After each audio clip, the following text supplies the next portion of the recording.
ada nggak waktu itu kita mau tes TBK, kita bacaannya apa sih sebenarnya? Tes kepribadian itu kan mengukur jati diri kita masing-masing kan Betul, Pak. sebenarnya ya. Iya, Kalau betul. mengukur jati diri kita masing-masing, kita berarti kan mengukur seberapa besar ketahanan mental kita dalam menghadapi suatu rintangan. Di grup itu ada tips and trick juga buat mediator, itu ada kisi-kisinya. Ternyata ahli pertama dan ahli muda itu ada perbedaan tusinya di situ, beda tusinya, Pak. Tusi. Iya. Ada gap nggak di antara teman-teman yang senior di direktorat ini ya, di direktorat yang kita cintai ini ya teman-teman, kan kita banyak yang Gen X ya, bersanding dengan teman-teman yang rata-rata adalah Gen Z dan Gen milenial. Nah kalau di kita gimana menurut teman-teman nih? Oke, Assalamualaikum warahmatullahi wabarakatuh, salam sejahtera buat kita semua.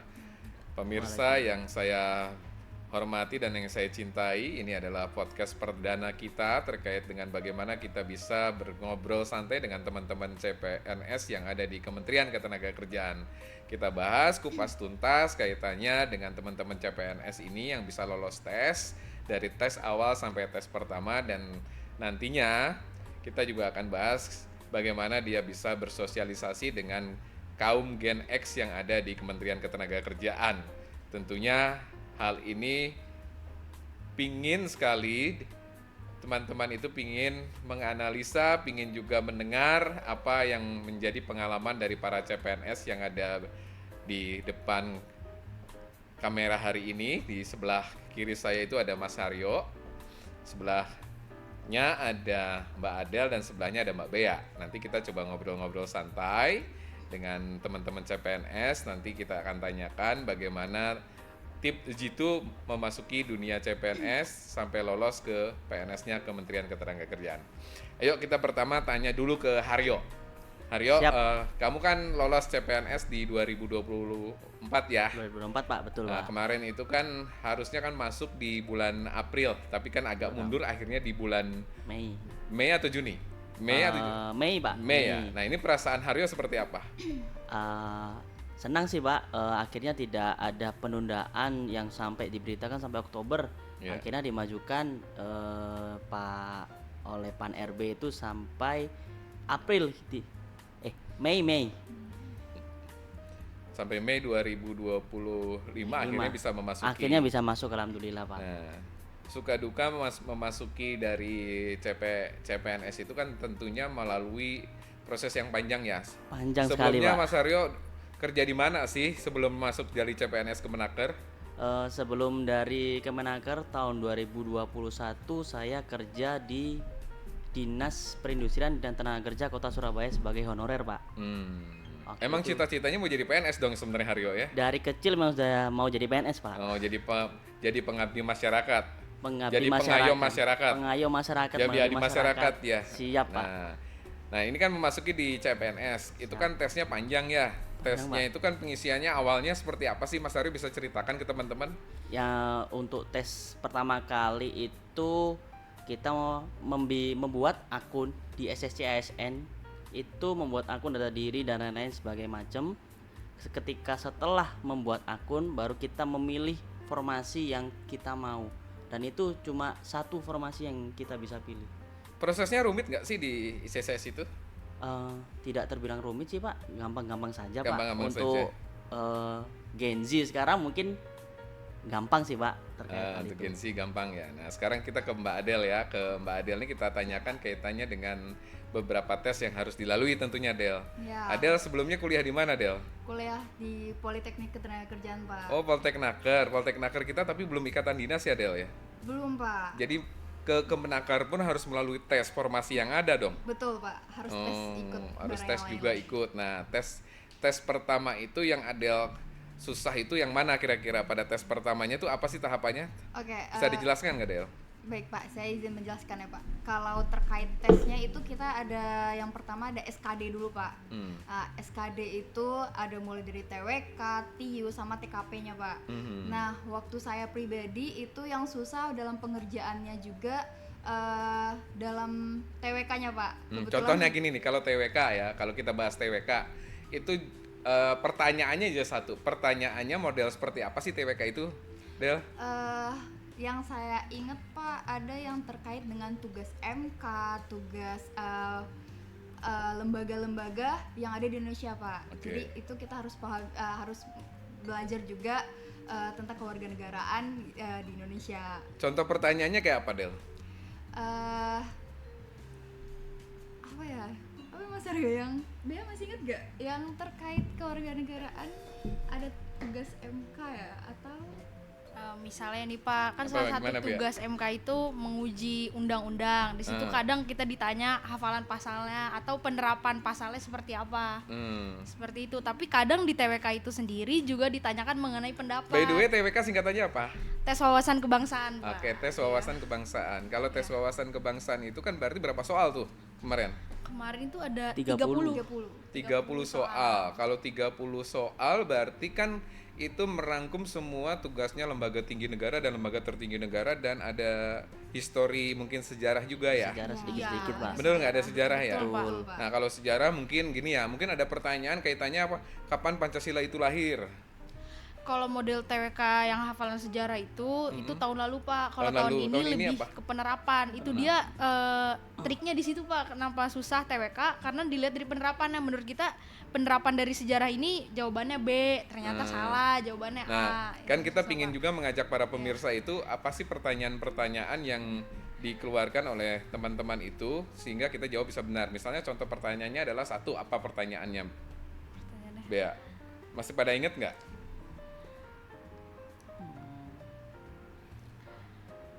Pertanyaan itu kalau seingat saya itu bagaimana kita menanggapi misalnya gini, penerapan bagaimana caranya sekolah memahami perbedaan pendapat atau keberagaman budaya. Di situ pilihannya ada melaksanakan pembelajaran atau kurikulum tentang keragaman budaya, ada juga pilihan tentang melakukan pelatihan kepada murid-murid.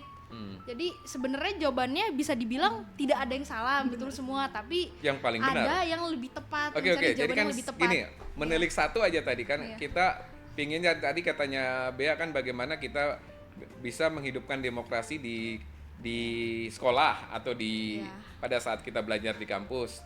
Cara-caranya kan jawabannya A, B, C, D, E-nya itu kan hampir sama-sama kuat. Nah, ini kalau tiknya sehingga kita bisa menjawab yang betul itu ada nggak misalnya kita kata-kata atau kalimat-kalimat yang bisa menyentuh dihubungkan dengan sila-sila dalam Pancasila? Ada Pak, jadi dalam TWK itu sendiri kan dibedain tiap soal itu ada tentang bela negara, ada juga tentang kebangsaan. Jadi kita tuh harus Kalau melihat bela negara konteks misalnya itu gini, sendiri. kita kan Iya. sanggup untuk membela negara. Misalnya penuangan ke dalam sila-sila dalam Pancasila itu masuk ke dalam sila berapa? Bisa dalam Sila kelima, sila kelima tiga. bisa. Itu kan bisa sila masuk ke ketiga sila bisa. ketiga. Sila ketiga. Persatuan Bisa. Indonesia. Indonesia. Betul nggak? Betul. Betul ya? Betul Pak. Masuk ke dalam sila kedua lagi. Nah, itu kan harus dipelajari berarti gitu-gitu ya. Hari, Pak. Nah, Iya, ini iya. sebenarnya ada nggak waktu itu kita mau tes TWK kita bacaannya apa sih sebenarnya? Referensi buku kita apa? Referensi buku itu udah banyak sih Pak yang bagiin di internet secara gratis tentang materi-materi TWK, latihan-latihan soal. Sebenarnya kalau dalam menghadapi tes CPNS itu lebih penting latihan soal dibanding dengan menghafal. Jadi membiasakan diri dengan soal-soal TWK pada tahun-tahun sebelumnya itu lebih penting. Oh, jadi latihan soal ya. Latihan soal. Latihan soal sekarang kan sudah banyak juga ya yang mengeluarkan kalau kita pergi ke toko buku seperti toko buku Gramedia kan itu juga ada untuk membaca pertanyaan-pertanyaan yang kaitannya dengan tes TWK. Nah kan itu kan ada dua lagi ya, ada TWK, ada TIU, sama TKP. Nah kalau TIU yang susah apa? Coba Haryo bisa jelaskan TIU. TIU itu singkatannya apa? Tes intelijensi Intelijensi umum. Oke. Nah TIU itu kan sama dengan psikotes sebenarnya kan? Kurang lebih Hampir sama seperti ya? itu. Hampir Itu sama, soalnya Pak. ada berapa? Soalnya ada 35, Pak. Soalnya ada 35 atau 40? 35, Pak. 35. Nah, soalnya itu yang ada beberapa ini enggak? Beberapa variabel enggak? Dari 1 sampai 35 ada itu? beberapa variabel, Pak, terkait numerik ada, deret situ ada, pecahan ada, soal cerita ada, pola pun juga ada, Pak. Oke. Yang paling sulit itu soal apa? Soal Kalau menurut pribadi saya, Pak, ya, kalau yang sulit itu saya membaca pola, Pak. Membaca pola. Membaca Pola itu kan biasanya terkait gambar ya. Gambar Pak, itu sulit Gambar sekali, Pak, satu menurut saya. dihubungkan dengan yang lain nanti Betul. jadinya seperti apa gitu Betul, ya. Pak. Itu kan sebenarnya tes intelijensi umum pada saat saya masuk ke Kemenaker juga ya. Itu dulu di tahun 98 tes intelijensinya hampir sama-sama mirip seperti itu sebenarnya. Nah, kalau tes intelijensi umum itu memang kalau dipelajari nggak bisa, cuman kita perlu banyak istirahat sehingga kita bisa konsentrasi. Siap. Betul ya? Betul, Pak. Nah, kalau tes pola itu tergantung dalam pola pikir kita, karena kita bisa membayangkan. Imajinasi, betul, Ya, Pak. kalau membayangkan, nah sekarang ada soal lagi kan yang kaitannya dengan hitung-hitungan. Ada Hitung-hitungannya hitung-hitungan, kan ada cepat itu. Contoh Cepat. hitung-hitungannya kayak apa sih? Kalau semisal pecahan Pak 1/2 misal ditambah 3/4 dikali berapa 5/6 tinggal kita samain penyebutnya pakai cara-cara ya yang dulu kita kalau sekolah SD SMP udah diajari terkait pecahan tersebut Pak. Pecahan tersebut. Betul. Nah, terus kalau misalnya 1/2 ditambah 3/4 dibagi 5/6, itu kan ada cara-cara kerjanya cara-caranya menyelesaikan dulu, secara Pak. cepat seperti apa? Coba bisa jelaskan nggak ke pemirsa? Kalau untuk terkait penjumlahan dan pembagian harus dikerjakan dulu yang pembagian dulu Pak. Pembagiannya dulu. Pembagiannya dulu. Hmm. Habis itu kalau udah ketemu hasilnya baru yang penjumlahan yang dikerjain Pak. Nanti ketemu Iya. hasilnya Pak. Tapi kalau mengerjakannya sebaliknya dari depan ke belakang tidak melihat rumus-rumus tertentu atau pelajaran-pelajaran dulu, maka akan salah jawabannya. Dan itu pun kadang keluar Pak jawabannya yang memang salah di situ. Jadi Itu kan biasanya jawaban-jawaban itu kan hampir mirip-mirip ya. Hampir Kalau kita mirip, Pak. Kalau kita hampir terka-terka kira-kira ini. Biasanya yang mirip-mirip itu kan di antara A, B, C, D itu ya. Yang mirip-mirip itu kan antara dua tuh ya. Antara dua biasanya Pak. kalau Antara dua, hitung-hitungan. biasanya kalau tiga nggak ada, miripnya Nggak kan ada. dua. Yang mirip Betul, antara Pak. duanya itu yang mendekati seperti apa?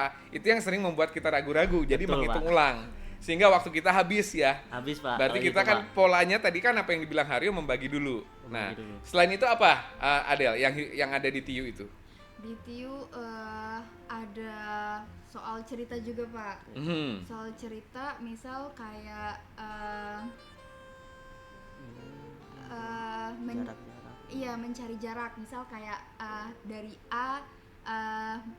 A ke B melalui C gitu. Terus nanti ada juga yang mana yang lebih dekat gitu loh Pak. Entah jarak. Misalnya gini, jalan dari Jakarta ke Surabaya. Iya. Paling dekat itu kita mau pakai jalur selatan atau jalur utara. Nanti perbedaan jarak kilometernya harus dihitung. Iya gitu Pak. Terus yang terdekat itu jaraknya lebih dekat lewatin kota mana gitu misalnya. Itu juga Oke. perbandingan sama juga yang Berarti kita harus tahu peta dong gadang ya. betul Pak. Harus tahu map ya. Betul Pak. Karena kan di situ di handphone nggak bisa dibuka pada saat kita tes ya. Nggak bisa Pak. Gitu. Betul nggak? Semua Berarti kan dibuka. kita harus baca juga geografi dong. Betul Pak. Kalau geografi kita nggak kuasai agak susah juga ya. Iya. Karena kan ngelihat dari lingkup geografi yang ada di Indonesia, betul ya? Betul Ya, Pak. Ya. Terus menurut Bea, yang soal yang paling susah lagi di TIU apa? Aku kemarin itu di TIU paling banyak dapat soal pola, dapat 7 soal dan menurut aku itu paling sulit. Dan itu beda banget dari yang aku kerjain pas latihan. Pas latihan itu kan bentuk polanya tuh kayak masih bulat, kotak.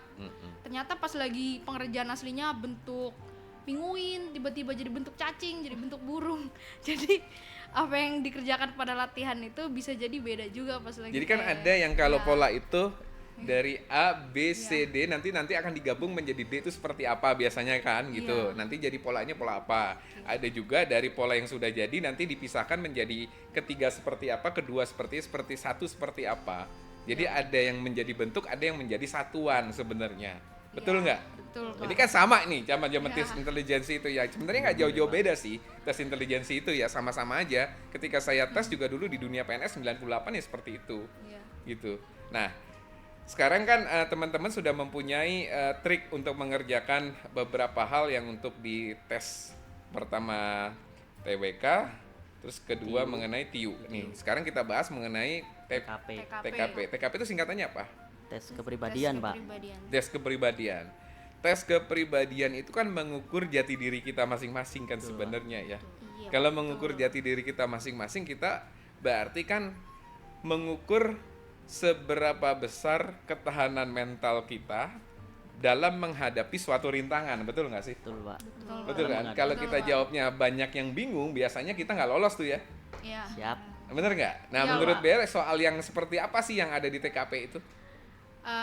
Jadi saya mau cerita, saya pas ngerjain TKP itu sisa waktu saya tinggal 15 menit. Dan soal TKP itu udah masih ada 45 soal yang harus dikerjakan. 45 soal. Dan itu saya nggak sempet baca soal. Terus ngitung jarak, ngitung kancing Enggak, dong. saya nggak ngitung kancing. Saya tinggal pilih dari opsi jawaban. Itu kriteria opsi jawaban yang saya pilih itu yang paling tidak merugikan orang lain, paling berintegritas, yang paling mencerminkan perilaku baik gitu jawabannya.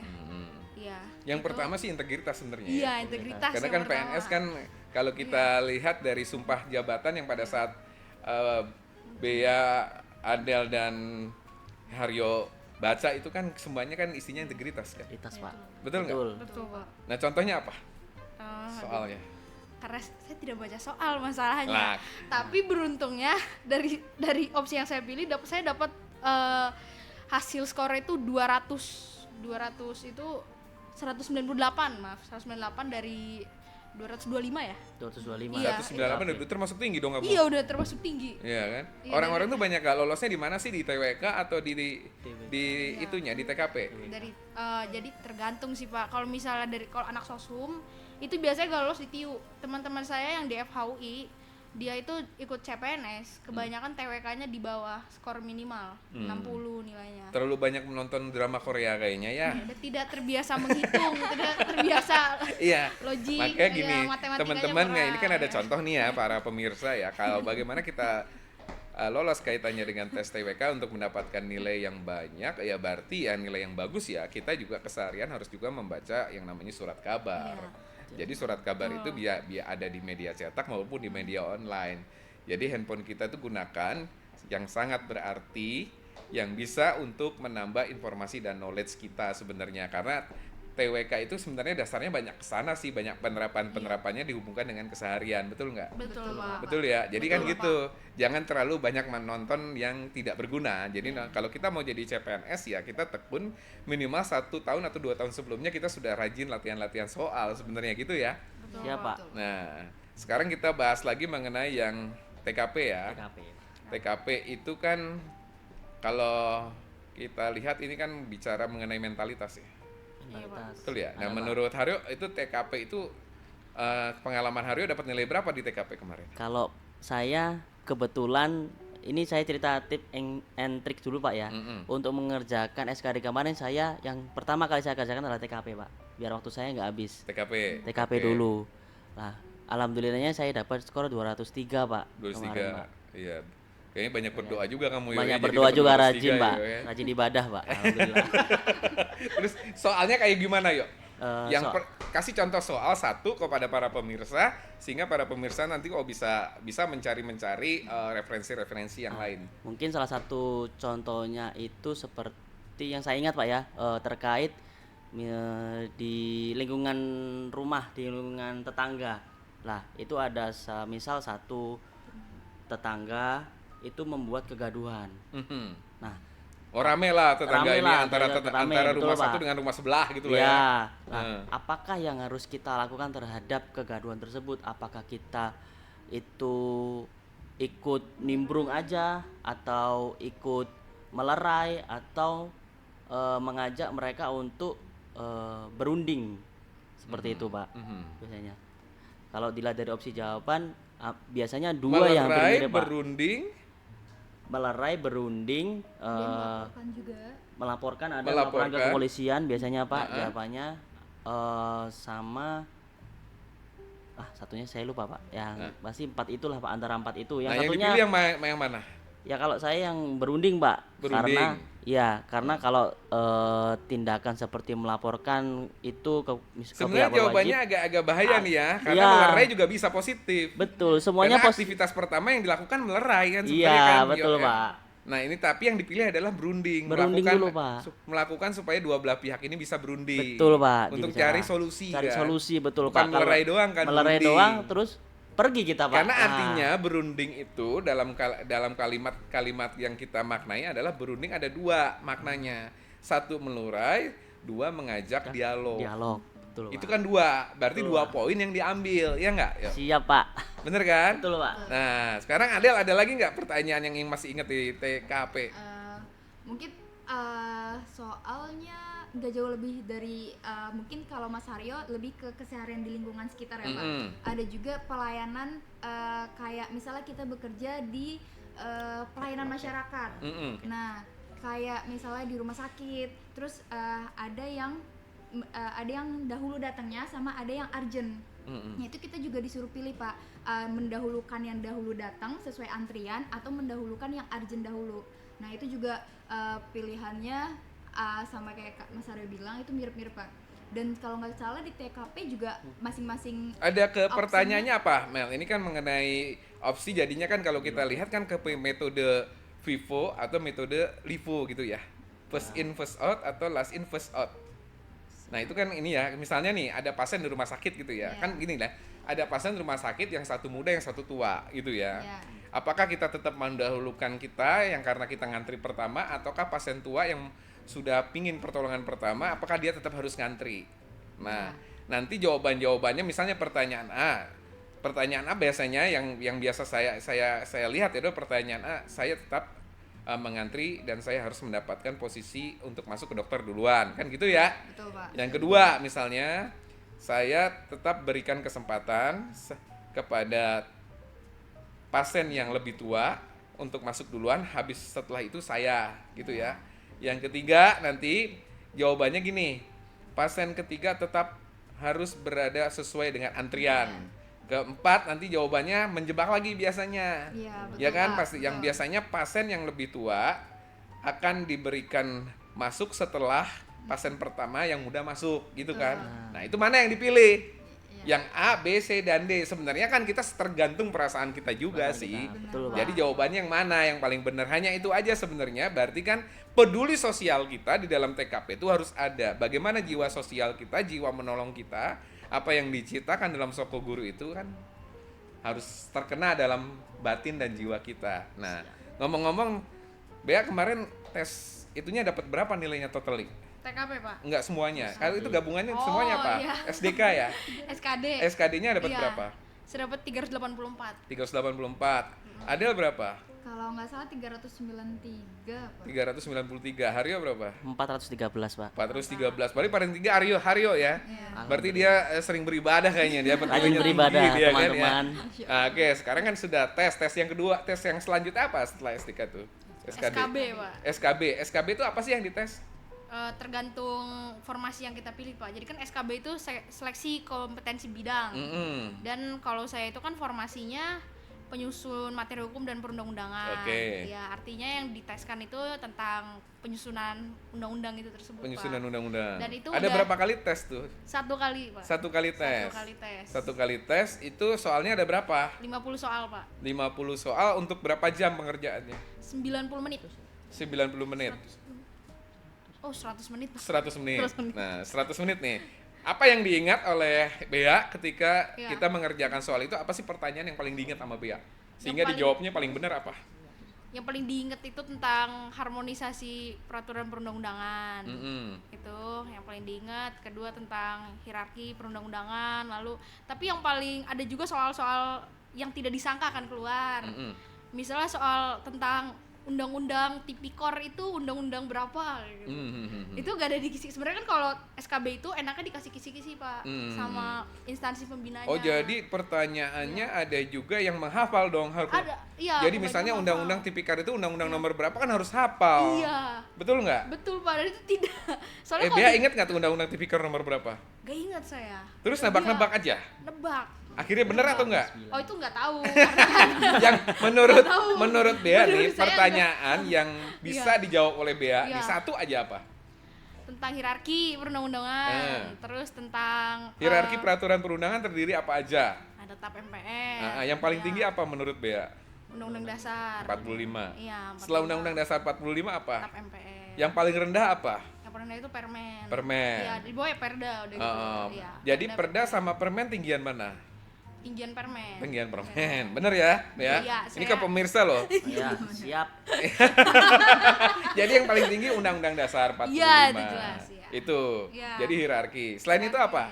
Tentang harmonisasi perundang-undangan. Harmonisasi yang ditanyakan apa? Yang tidak harmonisasi itu terkait dengan tahapan penyusunan itu kan yang paling akhir kan, salah satu yang paling akhir. Jadi setelah undang-undang itu selesai dibahas di kementerian, lalu kan dibawa tuh ke Kemenkum. Itu ada direktorat tersendiri, direktorat pengharmonisasian. Artinya itu untuk memastikan agar peraturan perundang-undangan ini tidak timpang, bukan timpang balik, maksudnya tidak berbeda, tidak tumpang tindih dengan peraturan yang udah ada. Kalau udah sebelumnya. di Harmon tuh maunya kita ya selaras dengan kementerian-kementerian yang lain, sehingga kementerian lain kan bisa membantu dan stakeholder yang lain juga cukup cakap dalam memahami. Biasanya kan kita ajak juga ya teman-teman kementerian lembaga gitu. Terus saya pas SKB itu kebetulan saya lagi demam pas itu. Oh, lagi demam. Lagi demam. Terus minum obat apa tuh Bia pas demam itu? Apa kenapa? Minum obat apa? Paracetamol. Oh, paracetamol. Paracetamol. Ini paracetamol ya. Iya. Oke, kalau Adel apa? SKB. SKB-nya. Karena saya ngambil apa tadi namanya? Mediator. Mediator hubungan industrial. Jadi itu berkaitan sama mediator Pak. Ada yang terkait hubungan kerja itu apa. Terus coba pertanyaannya satu aja, apa yang dikeluarkan pada saat SKB itu yang masih diingat oleh Adel? Tahun berlaku masa berlakunya PP Pak. Masa berlakunya peraturan perusahaan. Peraturan perusahaan. Peraturan perusahaan berlakunya berapa lama? 2 tahun Pak. 2 tahun. Benar dong dijawab. Benar. Benar. Itu doang. Iya. Ada lagi nggak satu yang diingat? Apa lagi? Untuk jadi mediator hubungan industrial tuh.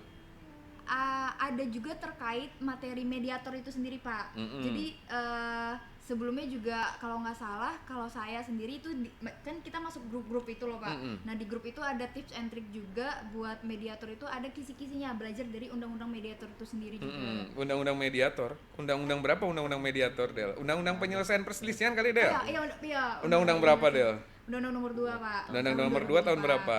Tahun 2004. Disebut nggak ada berapa jenis perselisihan yang ada di Undang-Undang Nomor 2 2004? Ada Pak, ada 4 jenis perselisihan.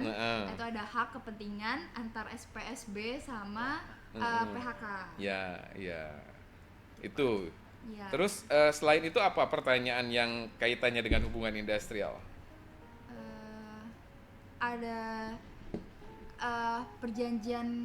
perjanjian kontrak itu kalau di hubungan industrial namanya apa, itu ada juga Pak. Apa kalau di hubungan industrial? Perjanjian kerja waktu tertentu. Singkatannya sering apa?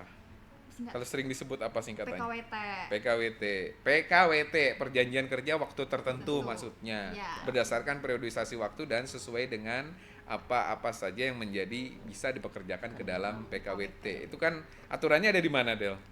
PKWT ada PP di PP 35 PP 35. Nah, ini kan di dunia hubungan industrial kan kita harus kenalkan juga ya di kalangan pemirsa ketika mereka bekerja di swasta gitu ya.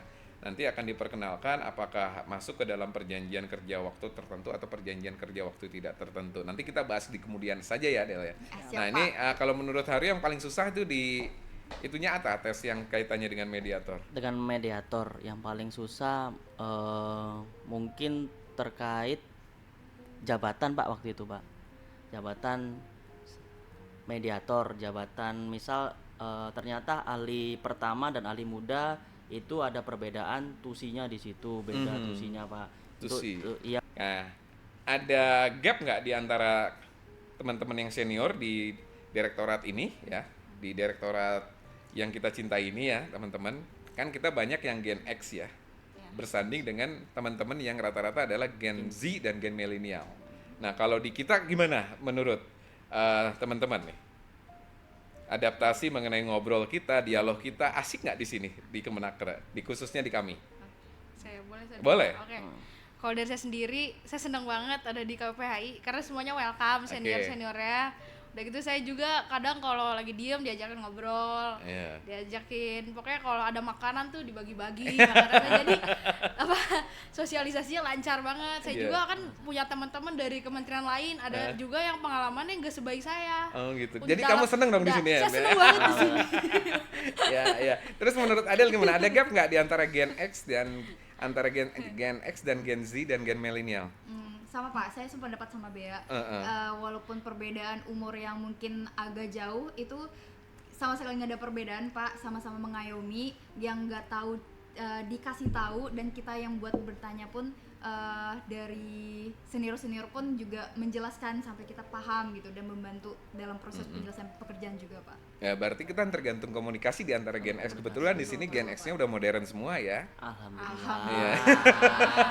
Menurut Haryo gimana? Nggak ada gap kan, Yo? Wah, tidak ada sama sekali. Aman Saya ya? sudah diajakin untuk misal bersosialisasi dengan mungkin audiensi Pak terkait itu sama para senior untuk terkait penerapan misal ilmu-ilmu yang saya dapat sini juga baru-baru dari yang sebelumnya. Yang terakhir juga saya kalau ada acara olahraga atau apa selalu diajakin Pak sama senior Pak. Alhamdulillah welcome sekali di KPPAI. Jadi rasanya kan gini, teman-teman yang Gen X yang sudah menjadi pejabat, dalam hal ini ada yang menjadi saya, seperti saya selaku direktur, memang saya emang bersosialisasi penuh dengan teman-teman Gen Z dan Gen milenial itu tanpa batas. Jadi komunikasi saya langsung kadang-kadang bisa datangin ke mejanya masing-masing nih teman-teman. Siap. Jadi kita di sini tidak terlalu formal jadinya. Jadi emang kita mengajak jadi teman-teman tuh bisa memberikan juga ide-idenya kepada kita. Jadi ini contoh yang namanya komunikasi yang dua arah yang bagus sebenarnya. Jadi emang kita harus melakukan adaptasi tersendiri dengan teman-teman Gen Z dan Gen milenial. Tentunya kalau kita mengadaptasi, kita juga saya sangat rasakan saya dimudahkan oleh teman-teman ini. Saya kira hari ini cukup ya. Siapa? Siapa? Hari ini cukup, dan kita juga sudah banyak semua informasi-informasi dari teman-teman CPNS kaitannya dengan tes-tesnya tadi. Mudah-mudahan tayangan podcast hari ini sangat berarti dan sangat berguna bagi para pemirsa, dan mudah-mudahan kita akan juga membuatkan podcast yang selanjutnya tentunya yang akan menarik kepada para pemirsa yang ada di Indonesia. Terima kasih para pemirsa, terima kasih juga nih kepada Haryo, Terima kasih Adel, juga, Pak. dan Bea sudah menjadi tamu kita untuk podcast hari ini. Semoga bermanfaat. Mudah-mudahan kita selalu diberkahi oleh Allah SWT. Amin. Sekali lagi teman-teman, salam dari kita semua, salam untuk Indonesia, dan kita tetap selalu damai dan makmur. Terima kasih, salam mediator.